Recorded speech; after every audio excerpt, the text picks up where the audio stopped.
Hello, and what is up, gang? Thank you for checking out Sledgehammer TV tonight. It's time to bring the flaming hammer down on Monday Night Raw for the second time this year in what was supposed to be a better 2021 than it was last year. In 2020, we are already seeing this show take some very weird and strange twists and turns, and I understand that the WWE Champion is sidelined, being he has a positive test and now has to quarantine himself for the next couple of weeks, but that's no excuse for having us have to witness a show like this where we had 4 different superstars pulling double headers tonight, wrestling twice.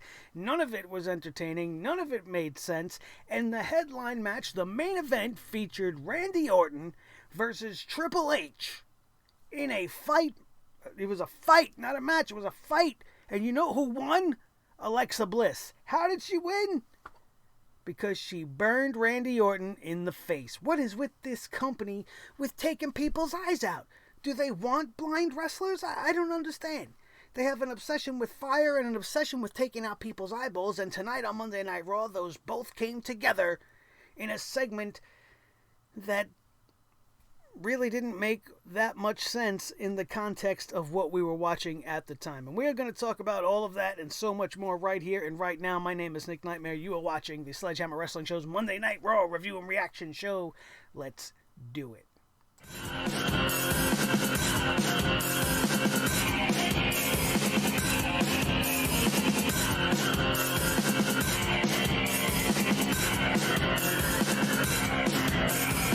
Sledgehammer Wrestling Show.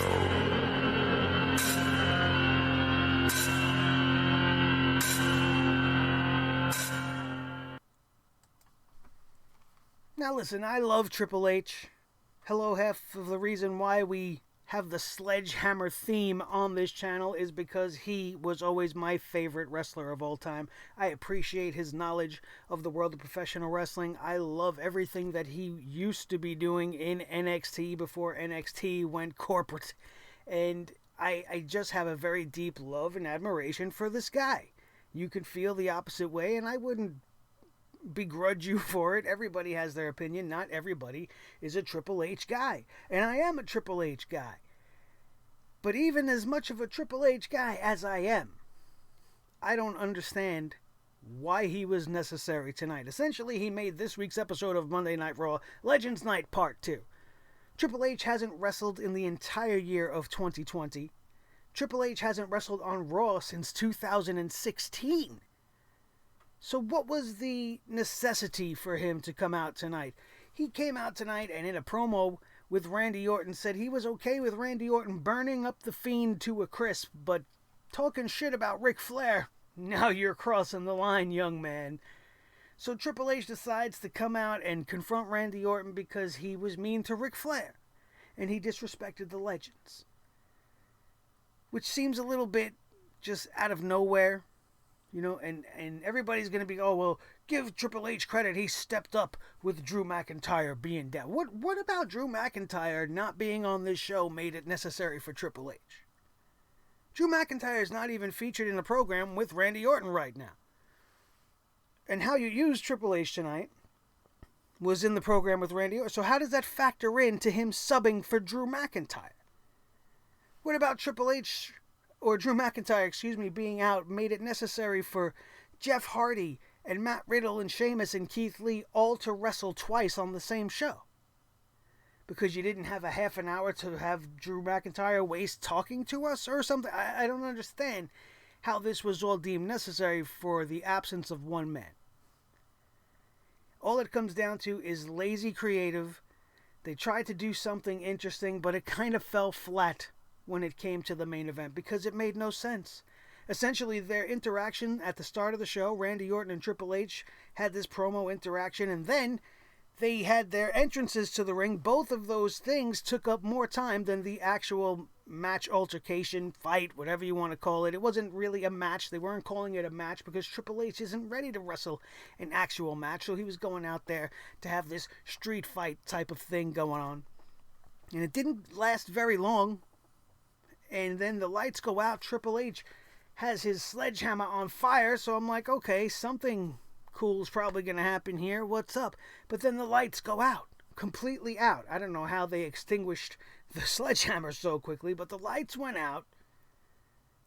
And then the lights come back on, and Alexa Bliss is standing in the ring. Randy Orton turns around.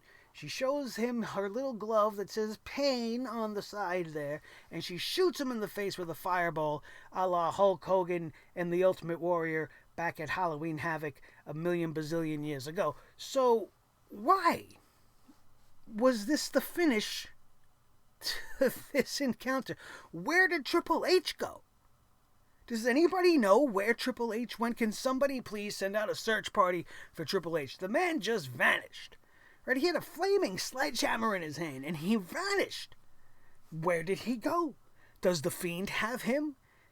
Did he run away when the darkness hit? Like, Triple H is missing right now, and nobody seems to care. I'm more worried about that than anything else. It doesn't really make much sense. You promoted this fight, you promoted this match, and it ended with Alexa Bliss taking out Randy's eye with a fireball. And I mean, okay, because, you know, what's been going on with Randy and The Fiend, that's really the story they're trying to tell. But was the Triple H match necessary in order to tell that story? Couldn't Randy Orton have just been out there giving a promo, and then the lights went out, and then she come out and shoot him in the face with a fireball? What was with... it was unnecessary. And at the end of the day, it accomplished nothing. There was nothing at stake in this match. There was no reason for it except, oh, I'm sorry, I forgot to mention, Randy Orton said Triple H left his balls in Stephanie's purse, so naturally that would be the reason why he would come out of semi-retirement and main event Monday Night Raw a few weeks out from the Royal Rumble, and then essentially deliver us nothing. Because it didn't make much sense. I want to know what he was going to do with the sledgehammer that was on fire. What were the intentions there? I don't know. The rest of Monday Night Raw didn't shape up to be that much better. Like we said, the show opened up with Triple H coming out, and I thought he was going to address the Drew McIntyre situation. But before he can get a word out, Randy Orton comes out. They have their little back and forth. Triple H is like, oh, I respect everything that you did. I was really so proud of you. But now I'm ashamed of you because you're picking on Ric Flair. That's the long and short of it. He was proud of him for burning up the Fiend. I'm ashamed of you for picking on Rick. I thought you were better than that. But then Randy Orton challenges him to a fight. Triple H is like, no. Triple H turned into Batman tonight, ladies and gentlemen. Even when he did his little promo on Randy backstage, he wanted to be Bruce Wayne. And he talked to Randy Orton like this. And if you don't think I could be the game, and blah, blah, blah, blah, blah. Triple H doing his best Bruce Wayne impression, I believe. I don't know. Maybe he's just been watching a little bit too much Batman. So we have this Legend Killer challenge thrown down. And then we get Charlotte Flair. Okay, Charlotte Flair is going to be in a match with Lacey Evans because of what happened last week with the Nature Boy Ric Flair. Another segment being kind of focused on the feelings and the emotions of the Nature Boy Ric Flair. And this is just totally weird to me and kind of creepy, because here you got Lacey Evans. Bam, bam, I'm kissing Ric Flair. I don't belong here, but I look like his daughter. Blah, blah, blah, blah. It's gross. It's gross. She's a carbon copy of Charlotte Flair.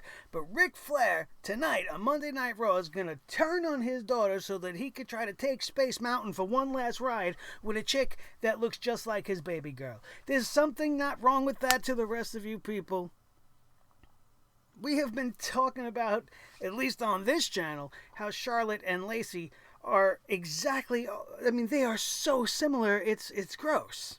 And I said on many times, we don't need more than one Charlotte, and that's why she's getting pushed, because, you know, Vince has a type, and she definitely fits the type. So let's do this completely disgusting thing where Ric Flair can be in love with a woman that's 1/4 of his age right now, even though we all know in the real world he's happily married to his wife. He's very happy in his life, and this is just a terrible storyline to go with. Why he's turning on Charlotte Flair to get a little bit of tail, that's the story they're going with, I guess. I don't know. And why are we supposed to be on Charlotte's side here? Is Lacey Evans the bad one in this scenario for doing this, or is Charlotte the bad one because she talked shit to Ric Flair, she screamed in his face, yelled at him on Legends Night? I make it sound like that's important. Oh, not on Legends Night! Not on Legends Night, Charlotte! How dare you do it on Legends Night as opposed to any other night, which would make it just as terrible. How dare you! Legends Night!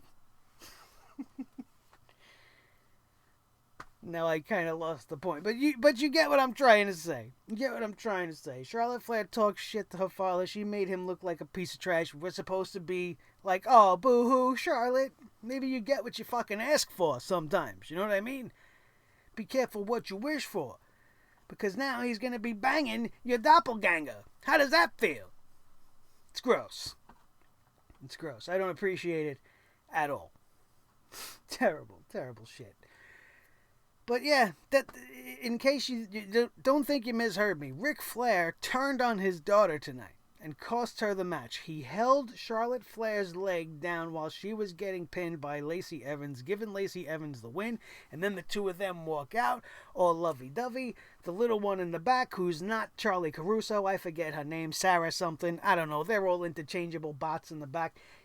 She tries to get a word in with these two, but they're like hightailing it off to the Ritz-Carlton or whatever the fuck hotel is nearby the Tropicana Field or whatever the fuck it is that they're doing this. I can't even keep track anymore. But having to sit through segments like this don't make it any easier. And they don't make it any easier on us at all, because the next thing we get is a backstage interaction between Keith Lee and Sheamus, which they're on this like we respect each other but don't kind of thing. It's like on again, off again, will they, won't they be friends? Now that Drew's on the sidelines, what are they going to do without the mediator? Are they going to get along? Can they coexist? Who cares? Who cares? I'd much rather see these guys be put in a meaningful feud where they could beat the snot out of each other, and if they told it well, it could be some really good TV. Instead, what they do is they take Drew's two running buddies that don't really get along, they pair them up into a tag team, again, naturally, and they give them The Miz and Morrison. So right away, my interest is cut completely in half. Because I'm interested to see if they're going to turn it around with Keith Lee. I don't mind Sheamus. I think Sheamus is a great talent. He's just grossly misused like everybody else, but I definitely don't care about what they're doing with The Miz and John Morrison and the Money in the Bank briefcase. Plus, I'm tired of seeing these people in the ring with each other over and over again, but this is what we're going to get. We're going to get this tag team match later on in the night. But then they want to restart something that supposedly was finished months ago. Remember when Jeff Hardy and Elias had that blow-off match? That whatever it was, specialty fucking guitar on a pole match, and then some other match, the Nashville Street Fight or whatever it was, that was supposed to be the end of this feud. This is going to be the end. And then they advertised Jeff Hardy versus Elias coming up next. So I went inside to go do literally everything else I could possibly do. I started to prepare for the show. I had the Raw on in the background. And then I hear Elias say some shit that, oh, I got an injury from playing music. So Jackson Riker's going to take his place because he was so inspired by Elias and his stupid new album.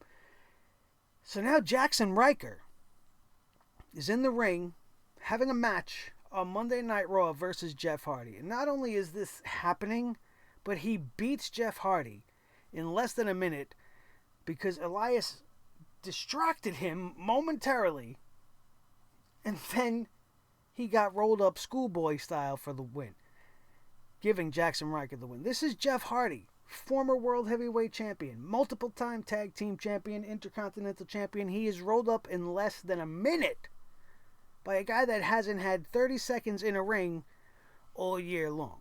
And then on the other side of this travesty is when you realize that Jackson Riker's the guy that opened his stupid racist mouth and got himself in trouble and got the Forgotten Sons completely erased so that we would totally forget about them. And he's having matches on Monday Night Raw. Meanwhile, the two innocent bystanders, his two buddies that are now stuck with Constable King Dickhead as the lone knights of the Lone Wolf or whatever the hell they call themselves, they haven't even had a legit match yet. But they're going to give this guy the spotlight. What is with this company? They just don't think sometimes. And they think that this is all made right by the fact that immediately after this, Jeff Hardy challenges Elias to get the hell in the ring. And then he ends up defeating Elias to get his win back minutes after he just lost like a goon to Jackson Riker. Does that make any sense to anybody? And then when you factor in the fact that this whole thing was supposed to be over weeks ago, man, it makes it just as unforgivable, or even more unforgivable, than some of the other shit they did. Sheamus and Keith Lee thankfully defeated The Miz and John Morrison. They had a tag team match. It wasn't great, it wasn't bad, but it exists. It was there. We seen it, and thankfully it came to an end. But that's where things got even weirder, because it came to an end. Sheamus and Keith Lee, despite the commentary team constantly saying, oh, will they, won't they get along, can they coexist, these guys were fighting over the WWE Championship spot and blah, blah, blah, blah. These guys beat The Miz and Morrison, thankfully, because, why wouldn't they? They should. And they're celebrating like friends in the ring. And everybody's like, wow, look how friendly they are. I can't believe that they're friends now. And then we go to commercial. And when we come back from the break, they're fighting. They're fighting. And you left out the key piece of information that we needed to see as fans, because even the fucking commentary team are so inept. They don't write the show well enough to give them something to give us. Because they're standing here going, oh, we don't know. What? How did this? What did this just happen? How did this just happen? They were just hugging. I can't believe this has happened. What happened? You were fucking sitting there at ringside, you monkey. What was happening, Tom Phillips? You tell me. Don't sit there asking me, what is going on? I can't believe this has happened. What happened, bro? Did somebody bump somebody too hard? Did Sheamus smack Keith Lee in the face while we were watching the KFC commercial? Like, what happened? Don't ask me. Don't ask. They're asking each other like a bunch of clowns. Did you see what happened? How did this happen? I can't believe this has just happened. What is this? Somebody explain it to us, because I need to know what the hell I missed. And now we have Keith Lee versus Sheamus, which we've seen multiple times in the last couple of weeks, especially in the build-up to the Keith Lee match on Raw, where he lost to Drew McIntyre. They had a little bit of a back and forth, but then a clean win for Keith Lee after the Spirit Bomb, and we thought they were going to fight again at the end. Sheamus stood up, and Keith Lee extended his fist. He wanted a fist bump, and Sheamus is like, no, man, get that fist out of here. I ain't gonna fist bump you, man. And then he gave him a big old bear hug and said, isn't that just lovely? These guys were friends the whole time. It proves that two friends could beat the shit out of each other and still love each other when all is said and done. Is that what I was supposed to take away from that segment? Because I guess I did, but definitely took a long way around to fucking get there. Jesus Christ. Then there was a video package of Drew McIntyre and the Goldberg issuing of the challenge from last week. And again, my interest diminishes greatly in this show. But Drew, through a self-filmed video of his phone, wanted to address us and address Bill Goldberg, and he called him Billy. He says, hey, Billy, you don't know anything about being WWE champion. It's the one title you were never able to hold in your whole entire life. And you're next. He also made mention to the confusion that kind of happened last week, and how Bill Goldberg was kind of delusional and accusing Drew McIntyre of being disrespectful to the legends. And he's like, I've always been respectful. He's like, in fact, you were one of my favorite guys. Me and my brother loved you, Bill Goldberg. So he doesn't know where he came up with that. And he's like, oh, you know the old saying, never meet your heroes, because your heroes are going to let him down, just like Goldberg let him down last week when he was putting words in Drew McIntyre's mouth that he obviously didn't say. Clever.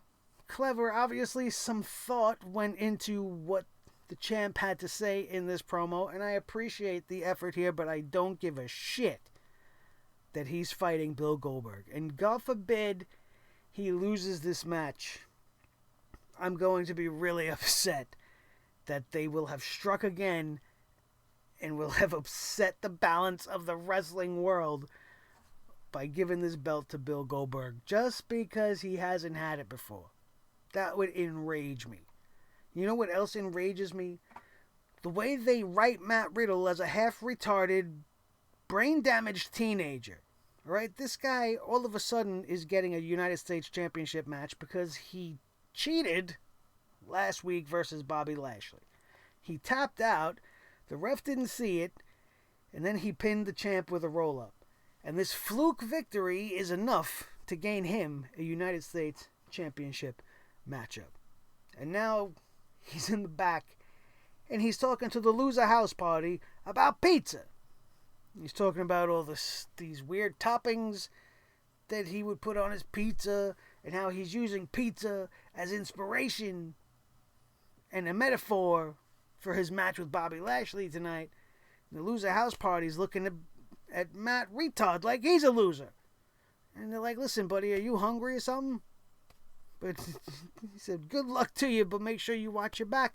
To which Matt Riddle turns around and starts to try to watch his own back, saying, bro, we can't, do that. It's, physically impossible, man. And what Matt Riddle is a cartoon version of what every 70, 60-year-old person thinks that marijuana does to your fucking brain when you use it in your youth. Now, we all know that one guy, maybe, that's like that. But even that guy's nowhere near as bad as they're writing Matt Riddle. I'm pretty sure Jim Brewer knows, even when he's as high as a kite, that you can't literally see your own back when somebody says watch your back. Come on. This is really reaching with this shit, man. They make him look like such a clown. It's no wonder what happened to him tonight happened, because he's nothing more than a filler/comedy act, wrestling, flipping his flippity floop flops all over the place. That's what makes Vince laugh. Ha ha! Look how he flips his flops off his flippity flop feet. Ha ha ha ha ha! That's his value. That's all he brings to the show. After that, have Bobby Lashley mop the floor with him. We'll go over that in just a second. Because before we had to see that, we had to see Teabag with the rest of Retribution. With Mustafa Ali and his gang of misfits looking like the Foot Clan out there. Bebop, Rocksteady, Shredder, Krang, and Casey Jones. What the hell? Add him in for good measure, too. That could be Slapnuts. He could be Casey Jones, since he wants to wear a retarded hockey mask. All of Retribution was there. But Kofi Kingston was not. And Kofi Kingston was not going to be in the corner of Xavier Woods tonight as he took on Teabag of Retribution, because supposedly the Hurt Business broke his jaw. If the Hurt Business broke my brother's jaw, or my best friend's jaw, you would bet your ass that on the next show I would want to be in a segment with the Hurt Business. But instead, they're going to put Xavier Woods in an unnecessary match with Teabag of Retribution, which doesn't forward any of that story at all. And then they have Teabag beat Xavier Woods, and I don't understand what this is all about. And it was another in a long line of schmaz endings. We had another distraction finish, which allowed Dijakovic to actually hit the Feast your eyes, which he used to use in NXT, and get the pinfall for the win. But does Xavier Woods not have any friends? Shouldn't this have been where maybe Ricochet came out, but Ricochet wasn't on the show tonight? Or couldn't it have at least have been where one of his friends came out? Maybe Matt Riddle, since he wanted to be part of the New Day's little group. Maybe Matt Riddle and Jeff Hardy. You know, instead of having him show up and do this nonsense with Elias, have Jeff Hardy save Xavier Woods from Retribution. Start a Retribution versus a WWE group of guys storyline of some sort. No. Instead, we're just going to beat Xavier Woods in a match that does nothing for the New Day's story, that does nothing for Kofi Kingston's story with the Hurt Business. It's just the same shit over and over again. Speaking of the Hurt Business, we would have Bobby Lashley defending the United States Championship against Matt Riddle, and he beat the snot out of Matt Riddle before the match. And rightfully so, because last week, Matt Riddle decided to jump Bobby Lashley before the match, so he's just getting a little payback here. But it did give him a decided advantage in the match. But I didn't expect this match to be over in 2 minutes, did you? It shows you just what they think of Matt Riddle as an in-ring talent. He's a good comedic thing for Vince to get his rocks off, and they can do their little juvenile, drug-related humor. But when it comes to winning championships, they're going to beat his ass in 2 minutes. And then, to make it even worse, it's hard to believe that they can make it worse, but they make it even worse because Matt Riddle, after losing to Lashley, tapping out to the Hurt Lock, has the energy and the gusto to challenge MVP. And he's like, I might not have been able to beat Bobby Lashley, but I could beat you. He's saying this after Bobby Lashley nearly murdered him in 2 minutes. It takes away everything that Lashley did to the man, if you think about it. And even though this match with MVP didn't last very long, it was a repeat of the same exact thing that we seen Jeff Hardy do earlier in the evening. And this didn't have an actual finish, as Bobby Lashley would get into the ring, as it looked like Matt Riddle might get the win over MVP. Bobby Lashley interfered before that would be possible, hitting him with a spear again, and then MVP kicks Matt Riddle in the stomach, and they want to sell it like it's a Randy Orton punt to the head. And Matt Riddle's laying there like, oh, my stomach, man. Somebody give me a blunt because my stomach hurts now, man. He was kicked by MVP in the gut. It didn't look vicious. It didn't look vile. It didn't look like it's a move that we should have our jaws drop to the floor. It definitely was not a Randy Orton punt kick to the head. But that's how they sold this thing, and it was kind of ridiculous. You know what else is ridiculous? The fact that Adam Pearce, who is now the #1 contender for the Universal Championship thanks to Roman Reigns, he's in the back with AJ Styles. AJ Styles is like, hey, listen, if Roman Reigns slips on a banana peel or something, or he has a bad day, you could actually find yourself as the Universal Champion, and you could be facing me after I win the Royal Rumble if I challenge you for it at WrestleMania. And Adam Pearce is like, listen, I appreciate all that, but, you know, I'm here to be the WWE official. I'm the GM that's not the GM that's actually the GM. Okay, that's my job, and that's what I do here. So then Drew Gulak enters the scene, and he wants to declare himself into the Royal Rumble, much like everybody else has been doing ever since January 1st, maybe even before then. Everybody's just declaring, I'm in the Royal Rumble. I'm in the Royal Rumble. We made a joke about it a couple of weeks ago. I said I should just declare myself into the Royal Rumble. Maybe it'll stick since everybody else is doing it. But Adam Pearce is like, no, man, you can't declare yourself for the Royal Rumble. And Drew Gulak logically asked, well, why? He said, AJ did it. Why can't I do it? And they didn't really answer that question. But Adam Pearce is like, no, you could be in the Royal Rumble. All you got to do is beat AJ Styles in a match tonight, and that match starts right now. as if there was nothing booked for that segment at all. You know what? I'm just going to do this right now. Screw whatever was supposed to happen. I hate that type of booking. It makes the show feel as unplanned as it actually is. Because you never really know if they didn't think about that up until that moment that it happened. It's quite possible, knowing WWE and their creative staff, that they wrote this 5 minutes before we seen it. So I wouldn't put it past them. But how stupid is that? And then in another segment, minutes later, you got Dana Brooke and Mandy Rose declaring they're in the Women's Royal Rumble, but Drew Gulak can't do that. He's got to earn his way in. And the women shouldn't be declaring at all because they don't even have enough women to fill the ring for the Royal Rumble. So obviously you're all going to be in it. So do us all a favor and pipe down. We don't need to know that you're declaring anything. Why don't you declare that you're going to get better? Why don't you declare that you're going to make the women's division the thing to watch in the WWE? Why don't you declare something that matters? Because you're all already in the Royal Rumble. From the lowest of the low to the number one woman, you will all be in the Royal Rumble. Stop declaring. And then you got to get your rules straight. You can declare, or do you have to earn your way in? It should be one way or the other, not select, pick and choose because Adam Pearce says so. Ridiculous. Although I would like to tune in, and part of me wants to see Roman Reigns trip on a bunch of banana peels, because that would just be funny. He still would end up winning and beating Adam Pearce, but wouldn't that be kind of funny to see? I don't know. Maybe it's just me. Anyway, AJ Styles easily defeats Drew Gulak in 3 minutes, maybe a little more. And I wish this was given more time because they only followed it up with Nia Jax and Shayna Baszler defeating Mandy Rose and Dana Brooke.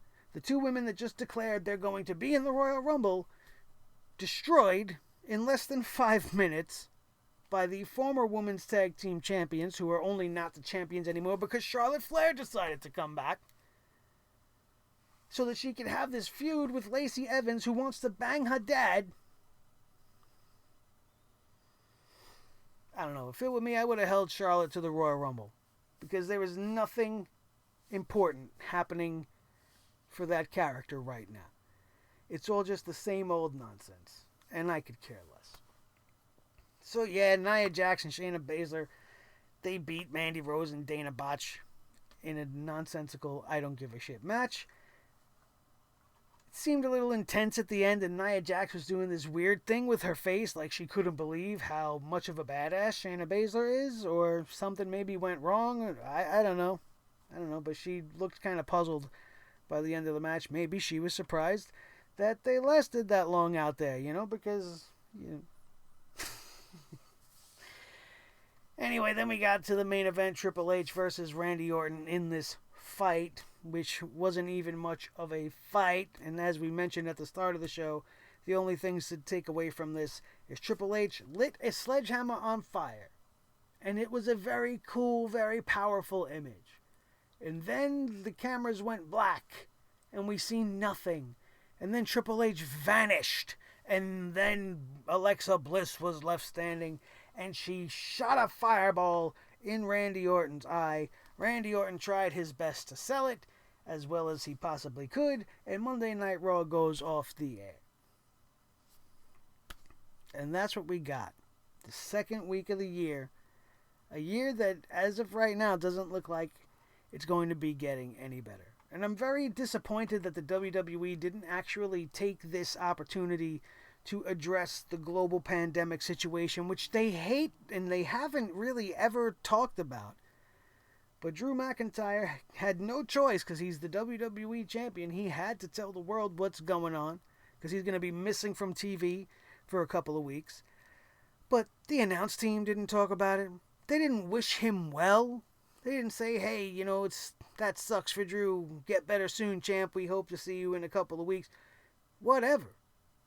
I mean, Drew McIntyre went as far as to tell everybody to stay safe, wear your masks, keep your social distancing, do all that stuff. And then they just went on with the show. And they couldn't even take 30 seconds to acknowledge what's going on in the world. Be like, hey, listen, we're all with you. We love you, Drew. You know, you get through this. Everybody else, you can get through this too. We can get through this together. You know, be a company with heart, maybe a little bit, but they only have black, cold hearts that are hungry for cash. That's what makes the world go round when your last name is McMahon. Bringing Triple H to this show. What did it do? What did it do? Absolutely nothing. How did he make up for the lack of a Drew McIntyre? How does it equate? It doesn't. It doesn't. And I fully believe that this still would have happened with Triple H and Randy Orton had Drew McIntyre been booked on this show. I don't know. I hope that everything goes well for him. As always, I'm very respectful of the talent in real life. I may be critical of all of their characters that they play on television, but I don't wish anybody any bad things because I'm a very firm believer in karma. I'm talking about imaginary characters on a make-believe TV show, but behind these characters are real people, and I hope that Drew McIntyre, the person, comes out the other side of this as healthy as he looked tonight. He said he doesn't have any of the symptoms, but I've heard that story before, and it's quite possible that, you know, those symptoms may show up a little bit further down the line. Let's hope not. We'll knock on wood for that for the champ. Let's hope he stays in good health and that they can get past this Bill Goldberg thing as quickly and as painlessly as possible. And to anybody else that missed the show for whatever reason, you know, we don't know if, you know, this is a little bit more widespread than they want to let on. You got to believe that if it didn't happen to Drew, that they wouldn't have acknowledged it at all. And it probably would have been swept under the rug, just like they kind of did when it happened the first time around. I just don't want to see a repeat of what happened last year, how the start of the pandemic just completely derailed all the plans, and now this seemingly new resurgence of it once again might be sending us down a very similar path, one that I don't think any of us want to relive.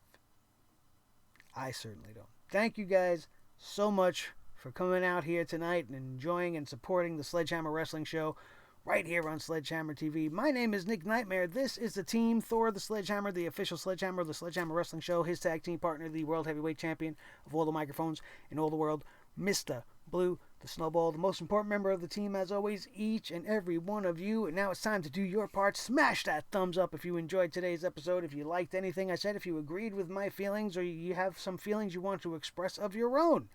You could do that in the comments section after you hit that little thumb, after you hit that notification bell, because I know if you're watching me right now, you are going to subscribe because you stuck around for this whole video and you had a great time. So now would be the time to hit that freaking button so that we can get the numbers up and we can get over 3,000 before the summer comes around, because that is my short-term goal and I need you to help me realize it. Thank you all of you that are already members of this channel. You make it worth watching wrestling, because otherwise it's really not, and I probably wouldn't, but well, maybe I have you guys to blame for my continuing obsession with wrestling, but I love it, just like I love each and every one of you guys. If you missed the SmackDown review or anything else that we posted in the new 2021, it will be up in the annotations up above as always. That, my friends, is going to do it. We are out of here, and we will see you next time right here on your new favorite wrestling show,